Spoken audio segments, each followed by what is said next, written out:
اور ہدایت کی کہ ابھی اپنے اسلام کو کسی پر ظاہر نہ کریں۔ وہ چاہتے تھے کہ دھیرے دھیرے کچھ لوگ مسلمان ہو جائیں، تب اعلانیہ تبلیغ کریں، اور حکم بھی یہی تھا کہ پہلے گھر والوں کو اللہ سے ڈراؤ۔ ایک دن آپ صلی اللہ علیہ وسلم بیٹھے تھے کہ حضرت ابو بکر آئے۔ حضور صلی اللہ علیہ وسلم نے فرمایا، ابو بکر تم مجھے کیا سمجھتے ہو؟ حضرت ابو بکر نے کہا، بہت نیک، بہت با اخلاق اور سچا بھی۔ میں نے کبھی آپ کو غلط بات کہتے ہوئے نہیں سنا۔ حضور نے فرمایا، اگر میں یہ کہوں کہ میں خدا کا رسول ہوں اور مجھ پر وحی اترتی ہے تو تم یقین کرو گے؟ بے شک یقین کروں گا۔ آپ نے فرمایا، ابو بکر مجھ پر وحی اترتی ہے اور میں اللہ کا پیغمبر ہوں، اور اللہ کا حکم ہے کہ غیر اللہ کی عبادت کرنا چھوڑ دو اور اس کی عبادت کرو جس نے تم کو پیدا کیا ہے اور جس کا ہاتھ میں فنا اور بقا ہے۔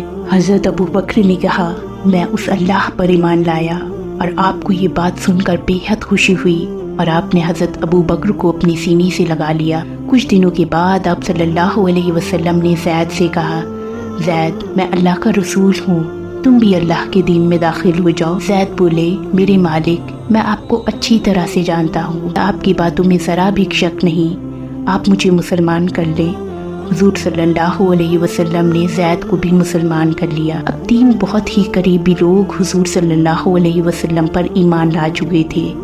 دین کی تبلیغ کا کام بڑی رازداری اور خاموشی سے شروع ہوا تھا، لیکن یہ بات چھپنے والی نہیں تھی۔ دھیرے دھیرے لوگوں کو معلوم ہونے لگا، سارے مکہ میں یہ بات پھیلنے لگی۔ کفار مکہ کو جب یہ پتہ چلا تو وہ سخت ناراض ہوئے اور کہنے لگے، جو کوئی ہمارے معبودوں کی برائی کرے گا تو ہم اس کو کڑی سے کڑی سزا دیں گے۔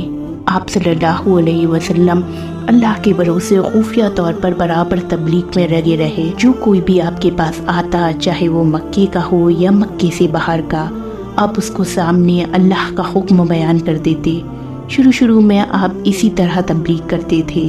ابھی حضور صلی اللہ علیہ وسلم نے تبلیغ اعلانیہ طور پر شروع نہیں کی تھی، اس لیے کسی کو آپ پر سختی کرنے کی ہمت نہیں پڑتی تھی۔ حضرت ابو بکر رضی اللہ عنہ کا اثر تمام قبیلوں پر تھا۔ آپ نے اسلام اپنانے کے بعد اپنے ہر ملاقاتی سے اسلام کی بات کہنا شروع کر دی۔ آپ کی کوششوں سے حضرت عثمان بن عفان، حضرت طلحہ بن عبداللہ، حضرت سعد بن ابی وقاص، حضرت رحمان بن عوف، حضرت زبیر بن عوام ایمان لائے۔ ان ہستیوں میں حضرت عثمان رضی اللہ عنہ کافی مالدار تھے۔ ان سب لوگوں نے مل کر تبلیغ شروع کی، لیکن ابھی تک لوگ مکہ کے سرداروں سے ڈرتے تھے، اس لیے اپنے اسلام کو چھپائے رہتے تھے۔ نماز چھپ کر پڑھتے تھے، اپنے گھروں کے کمروں میں گھس کر نماز ادا کرتے تھے، یا پہاڑوں کے دروں اور غاروں میں جا کر نماز پڑھتے تھے۔ ایک دن حضور صلی اللہ علیہ وسلم حضرت علی کو ساتھ لے کر ایک درے میں پہنچے۔ نماز کا وقت ہو گیا تھا، دونوں نماز پڑھنے لگے۔ اتفاق سے حضرت علی کے چچا ابو طالب ادھر سے نکلے۔ ابو طالب کے ساتھ حضرت جعفر حضرت علی کے بھائی بھی تھے۔ دونوں حیرت بھری نظروں سے حضور صلی اللہ علیہ وسلم اور حضرت علی کو دیکھنے لگے۔ کچھ دیر کے بعد ابو طالب نے حضرت جعفر سے کہا، حبل کی قسم، جس طریقے پر محمد نماز پڑھ رہے ہیں وہ بڑا ہی دل لبھانے والا طریقہ ہے۔ جعفر تم بھی اپنے چچیرے بھائی کے بازو میں کھڑے ہو جاؤ۔ فوراً حضرت جعفر دوسری طرف کھڑے ہو گئے۔ حضور نے جعفر کو نماز پڑھتے دیکھا تو آپ نے فرمایا، جعفر تم بھی مسلمان ہو جاؤ۔ جعفر نے بھی اسلام قبول کر لیا۔ حضور صلی اللہ علیہ وسلم نے دعا دی، اللہ تمہیں جنت میں 2 بازو دے جس سے تم فردوس میں اڑ سکو۔ جب آپ نماز پڑھ چکے تو آپ نے اپنے چچا کو کھڑے دیکھا۔ آپ نے چچا کو سلام کیا۔ ابو طالب نے پوچھا، بیٹی یہ تم کیا کر رہے ہو؟ چچا میں نماز پڑھ رہا تھا۔ ابو طالب نے حیران ہو کر پوچھا، نماز پڑھ رہے تھے؟ تمہارے سامنے تو کوئی بت نہیں تھا۔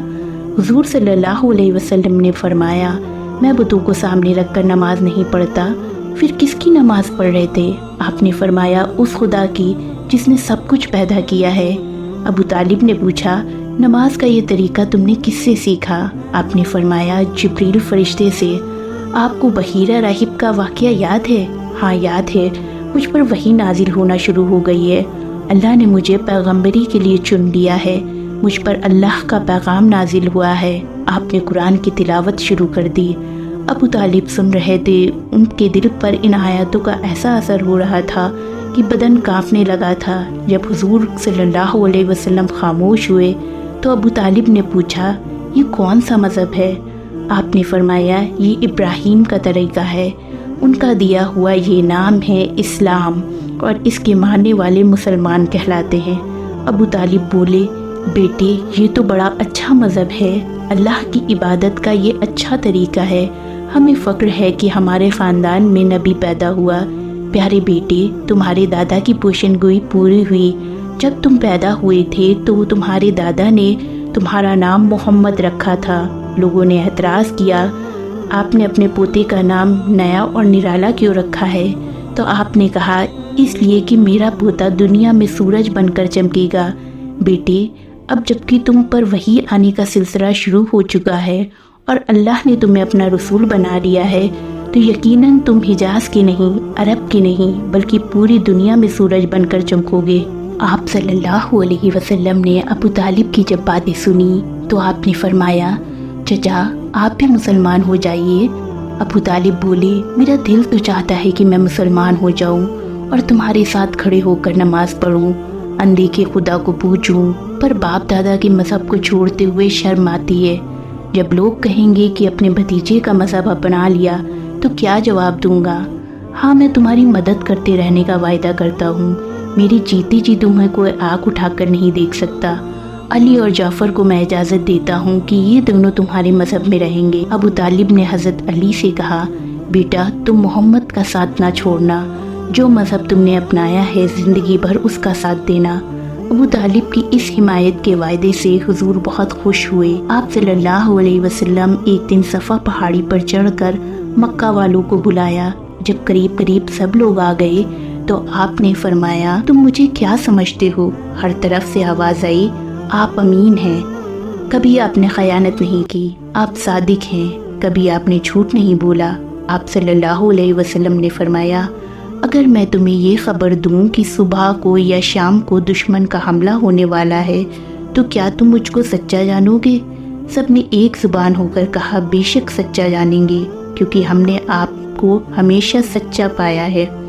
حضور نے فرمایا، اچھا سنو، عذاب الہی نزدیک آ گیا ہے، تم خدا پر ایمان لے آؤ، بتوں کی پوجا چھوڑ دو تاکہ عذاب الہی سے بچ جاؤ۔ یہ سنتے ہی پورے مجمع میں شور مچ گیا۔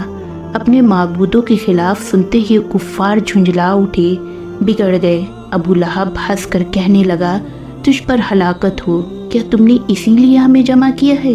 لوگ اتنے بگڑے کہ آپ صلی اللہ علیہ وسلم پر حملے کا ارادہ کرنے لگے۔ یہ الگ بات ہے کہ وہ حملہ کر نہیں پائے کیونکہ ان کی ہمت نہیں پڑی، کیونکہ حضور صلی اللہ علیہ وسلم بنو ہاشم خاندان سے تھے، جو قریش کا سب سے محترم قبیلہ مانا جاتا تھا، اور اس کے کسی بھی آدمی پر حملہ کرنا آسان نہیں تھا۔ اس لیے سب تیش و تاب کھا کر رہ گئے۔ مسلمانوں کی تعداد بڑھ کر 40 ہو گئی تھی، اس لیے آپ اور آپ کے ساتھی سبھی اسلام کی تبلیغ میں لگ گئے تھے۔ ایک دن آپ نے حضرت علی سے کہا کہ دعوت کا سامان تیار کرو اور تمام قریبی رشتہ داروں کو بلا لاؤ۔ حضرت علی نے دعوت کا انتظام کیا اور تمام رشتہ داروں کو بلایا۔ چنانچہ تھوڑی دیر میں لوگ آنا شروع ہو گئے۔ عباس، حمزہ، ابو لہب، ابو جہل، ابو طالب، ولید اور بہت سے لوگ آئے۔ جب سب کھانا کھا چکے تو حضور صلی اللہ علیہ وسلم کھڑے ہوئے اور اللہ کا پیغام لوگوں تک پہنچانے لگے۔ لوگ پورے دھیان کے ساتھ حضور کی باتیں سن رہے تھے کہ ابو لہب کو پیچ و تاب کھا رہا تھا کہ کہیں لوگ حضور کی باتیں سن کر متاثر ہو کر اپنے باپ دادا کا مذہب چھوڑ کر اسلام کو نہ اپنا لے۔ اس لیے اس نے ٹوکا ٹاکی شروع کر دی۔ وہ لوگوں کا دھیان کو حضور صلی اللہ علیہ وسلم کی باتوں سے موڑنا چاہتا تھا۔ چنانچہ ایسا ہی ہوا، لوگوں کی توجہ ہٹ گئی، لوگ بھی کھڑے ہو گئے اور ایک ایک دو کر کر جانے لگے۔ سب سے آخر میں ابو لہب گیا۔ آپ صلی اللہ علیہ وسلم نے یہ طریقہ بنا لیا کہ جب نماز کا وقت ہوتا خانہ کعبہ جاتے اور نماز پڑھنے کے بعد بت پرستی کے خلاف زور شور سے واز فرماتے۔ اس سے کافروں میں غصہ پھیل گیا، ہر بت پرست آپ کا جانی دشمن ہو گیا۔ تمام قبیلوں نے مل کر مجلس شورا بلائی اور یہ تجویز پایا کہ حضور صلی اللہ علیہ وسلم اور ان لوگوں کو جو مسلمان ہو گئے ہیں جتنی بھی تکلیفیں دی جا سکیں دو۔ حضور صلی اللہ علیہ وسلم پر سب سے پہلے سختیوں کی شروعات ہوئی۔ شروع میں بدماش گوگرو کی کاٹی دار جھاڑیں لاتے اور رات کو اس راستے میں بچھا دیتے جہاں سے حضور کو گزرنا ہوتا۔ گوگرو کی کاٹے دار جھاڑیں آپ کو تکلیف دیتی تھیں، پر آپ صبر کرتے، کبھی کسی سے شکایت نہ کرتے۔ عربوں کا خیال تھا کہ حضور صلی اللہ علیہ وسلم پر اتنی سختیاں کرو کہ وہ تنگ آ کر بت پرستی کے خلاف جد و جہد بند کر دے، لیکن اب برابر تبلیغ کرتے رہے۔ اس سے لوگوں کو بہت غصہ آیا اور انہوں نے نہایت گھنونے طریقے اختیار کیے۔ رات کو جب آپ صلی اللہ علیہ وسلم اور آپ سے متعلق لوگ سوتے ہوتے تو گندگی حضور صلی اللہ علیہ وسلم کے بستر پر، کھانا پکانے کے برتنوں پر، پانی پینے کی چھاگلوں پر پھینک آتے۔ اس سے آپ صلی اللہ علیہ وسلم کو بڑی تکلیف ہوتی تھی۔ ہر دن خود برتنوں کو صاف کرتے، کپڑے دھوتے، نہاتے، لیکن زبان سے کچھ نہ کہتے۔ جب عرصہ اسی طرح سے گزر گیا تو ایک دن بس اتنا کہا، اے بنو عبد مناف، یا اچھا پڑوسی ہونے کا حق ادا کر رہے ہو؟ بھلا اس بات کا ان پر کیا اثر ہوتا؟ وہ برابر گندگی پھینکتے رہے اور حضور کو حیران کرتے رہے۔ ایک دن آپ صلی اللہ علیہ وسلم خانہ کعبہ میں نماز پڑھ رہے تھے۔ عقبہ بن عابل آ گیا۔ اس نے آپ صلی اللہ علیہ وسلم کے گلے میں چادر ڈال کر اتنا ایٹھا کہ آپ کا دم گھٹنے لگا، آنکھیں ابل آئیں، چہرہ مبارک لال ہو گیا۔ اتفاق سے حضرت ابو بکر رضی اللہ عنہ ادھر سے آ گزرے۔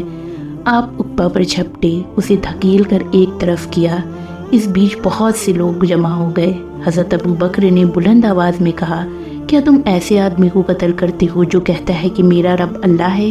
یہ سنتے ہی تمام قریش کے لوگ حضرت ابو بکر پر جھپٹ پڑے اور انہیں مارنے پیٹنے لگے۔ قریش کے لوگ غصے میں پاگل ہو رہے تھے۔ اتنے میں کچھ نیک دل لوگ آ نکلے اور انہوں نے کہہ سن کر حضرت ابو بکر کی جان بچائی۔ ایک دن آپ صلی اللہ علیہ وسلم بیت اللہ شریف میں نماز پڑھ رہے تھے۔ ابو جہل بھی موجود تھا۔ ابو جہل نے کہا، باہر ابھی اونٹ ذبح ہوا ہے، اس کی اوجڑی پڑی ہوئی ہے، کوئی اسے اٹھا کر لاؤ، محمد صلی اللہ علیہ وسلم کے اوپر ڈال دو۔ عقبہ نے کہا، میں لاتا ہوں۔ چنانچہ وہ گیا، 2 آدمیوں کو ساتھ لے کر اوجڑی اٹھا لایا۔ جب حضور صلی اللہ علیہ وسلم سجدے میں گئے تو اس نے اوجڑی آپ صلی اللہ علیہ وسلم کی پیٹھ پر رکھ دی۔ دشمن اپنی اس شیطانی حرکت پر کھلکھلا کر ہنسنے لگے۔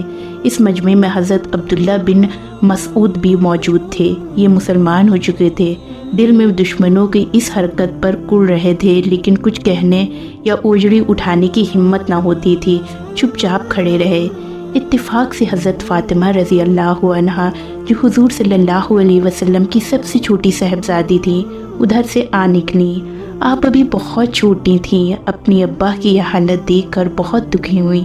انہوں نے اپنے ننھے ننھے ہاتھوں سے اوجڑی کو سرکایا اور کھڑے ہو کر تمام دشمنوں کو برا بھلا کہا۔ کسی نے ان سے کچھ کہنے کی ہمت نہیں ہوئی۔ جب حضور صلی اللہ علیہ وسلم نماز سے فارغ ہوئے تو آپ نے حضرت فاطمہ کی پیشانی چوم کر کہا، بیٹی، کیوں انہیں برا بھلا کہہ رہی ہو؟ ان کی آنکھیں نہیں ہیں؟ اگر یہ پہچان لیتے تو ایسی ہنسی اڑانے کی باتیں نہ کرتے۔ تم ان کا برا بھلا نہ کہو، بلکہ دعا کرو کہ اللہ انہیں دیکھنے اور سمجھنے کی طاقت عطا فرمائے۔ اس کے بعد آپ صلی اللہ علیہ وسلم حضرت فاطمہ کو اپنے ساتھ لے کر واپس چلے گئے۔ مصیبتیں یہی نہیں ختم ہوئیں، بلکہ دن پر دن بڑھتی گئیں۔ دھیرے دھیرے کافروں کو بھی معلوم ہو گیا کہ کون کون لوگ مسلمان ہو گئے ہیں، اس لیے انہوں نے ایک بڑی مجلس شورا بٹھانے کا ارادہ کر لیا اور اس کی تیاریاں شروع کر دیں۔ جب تک حضور صلی اللہ علیہ وسلم تنہا تھے تب تک تو مکہ کے کفاروں کو کوئی فکر نہیں ہوئی، بلکہ وہ حضور صلی اللہ علیہ وسلم کی باتوں کا مذاق اڑاتے رہے، سمجھتے رہے کہ 2-4 دن تبلیغ کرنے کے بعد خود ہی خاموش ہو جائیں گے۔ لیکن جب سنا کہ آپ صلی اللہ علیہ وسلم کی تبلیغ سے بہت سے عرب مسلمان ہو چکے ہیں تو ڈرے، ان کی فکر بڑھنے لگی اور حضور صلی اللہ علیہ وسلم کے خلاف ایک عام غصہ لوگوں میں پیدا ہو گیا۔ اس بیچ حضور صلی اللہ علیہ وسلم پر وحی نازل ہوئی کہ کہہ دو اے محمد صلی اللہ علیہ وسلم کہ جن چیزوں کو تم پوچھتے ہو وہ دوزخ کے ایندھن ہوں گے۔ حضور صلی اللہ علیہ وسلم نے سب کو یہ آیت بلند آواز میں کہہ سنائی۔ اس سے وہ اور بھڑک اٹھے اور آپ کو اتنا تنگ کرنے لگے کہ آپ کا گھر سے نکلنا مشکل ہو گیا، لیکن آپ اپنی تبلیغ میں برابر لگے رہے اور اس میں کسی قسم کی کوتاہی نہ کی۔ چونکہ مسلمانوں کی تعداد ہر دن بڑھوتری ہو رہی تھی، اس لیے حضور صلی اللہ علیہ وسلم نے ضرورت محسوس کی کہ کوئی ایک ایسا مکان تجویز کیا جائے جس میں مسلمان ہر دن جمع ہو کر قرآن شریف پڑھیں اور یاد کریں۔ چنانچہ اکرم کا مکان جو آبادی سے ایک طرف تھا تجویز کیا گیا۔ یہ سب کام بہت خاموشی سے ہو رہا تھا، پھر بھی قریش والوں نے پتہ لگا لیا کہ کون کون مسلمان ہو گیا ہے، یہ لوگ کہاں جمع ہوتے ہیں اور ان کی تعداد کیا ہے۔ ان باتوں نے انہیں اور بھڑکا دیا۔ بھڑکنے کی ایک وجہ یہ بھی تھی کہ جو لوگ مسلمان ہو گئے تھے ان میں زیادہ تر ان کے غلام تھے، ان کے قریبی رشتہ دار تھے اور غریب رشتہ دار تھے۔ اس گھبراہٹ میں انہوں نے تمام قبیلوں کے سرداروں کو مشورے کے لیے بلا لیا۔ مجلس شورا کا اجلاس شروع ہوا۔ ابو جہل میٹنگ کا سردار بنا۔ ابو جہل نے کہا، میں نے جہاں تک ہو سکا ہے مسلمانوں کی فہرست تیار کر لی ہے۔ اس میں صرف ایک دو ہی ایسے سردار بزرگ ہیں جن کا ہم کچھ نہیں بگاڑ سکتے ہیں، ورنہ سب کے سب میرے قابو میں ہیں، ہم ان پر بھرپور سختیاں کر سکتے ہیں۔ انہوں نے طے کر لیا تھا کہ جیسے بھی ممکن ہو مسلمانوں کو ستا کر سیدھے راستے سے پھیر دیں، اسلام چھوڑنے پر مجبور کریں اور پھر انہیں اپنے باپ دادا کے مذہب میں داخل کر لیں۔ اس خیال نے انہیں ظلم و ستم کرنے پر ابھار دیا۔